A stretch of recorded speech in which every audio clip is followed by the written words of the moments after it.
Ricky Lambert est un avant-centre au parcours atypique. Bien que puissant, fort sous ses jambes, son passage au centre de formation de Liverpool est un véritable échec.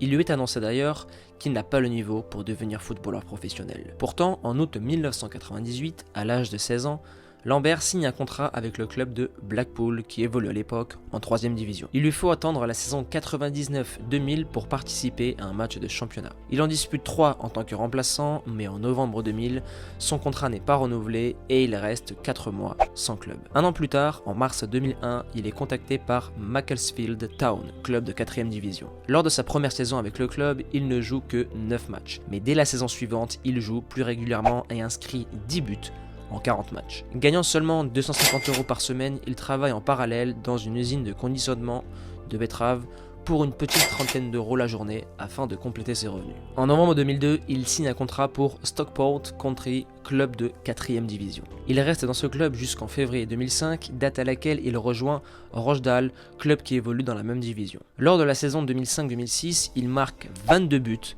en 46 matchs. Le 31 août 2006, il signe alors pour le club de Bristol Rovers. Dès sa première saison au club, le club est promu et accède à la 3ème division anglaise. En 3 saisons passées au club, il marque 51 buts, dont 29 lors de la dernière saison qui ont fait de lui le meilleur buteur du championnat. À la fin de la saison, Ricky peut enfin quitter son job de l'usine car le 10 août 2009, il signe pour Southampton qui évolue à l'époque en 3ème division et fut un joueur majeur dans le retour du club parmi l'élite. Pas très rapide comme attaquant, mais très prolifique dans la surface durant la saison 2009-2010, il est le meilleur buteur de la division pour la seconde saison consécutive avec 30 buts en 45 matchs. La saison suivante, il est le meilleur buteur de son club en inscrivant 21 buts en 40 matchs. Finissant 2ème du championnat, le club est promu en 2ème division et Ricky avait alors 27 ans à l'époque. Durant la saison 2011-2012, le succès est toujours là.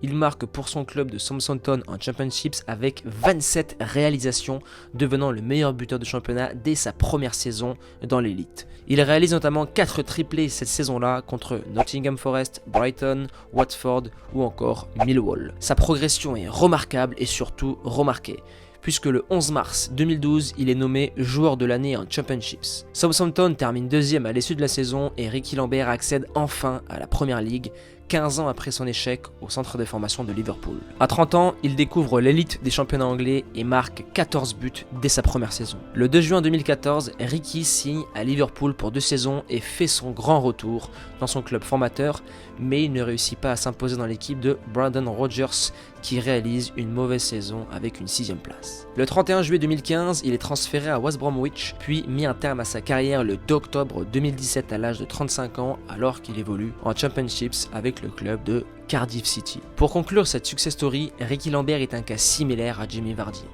Il a connu les bas-fonds du football, l'usine, et malgré cela, il n'a cessé de croire en lui, en ses qualités, et au bout du compte, ça a fini par payer. Si toi aussi tu crois en toi, en tes chances de réussir, explose la barre des likes et des commentaires avec le hashtag TeamNE et motivation 100%, et à présent, je te laisse là. Persévérance et motivation, et on avance, ensemble.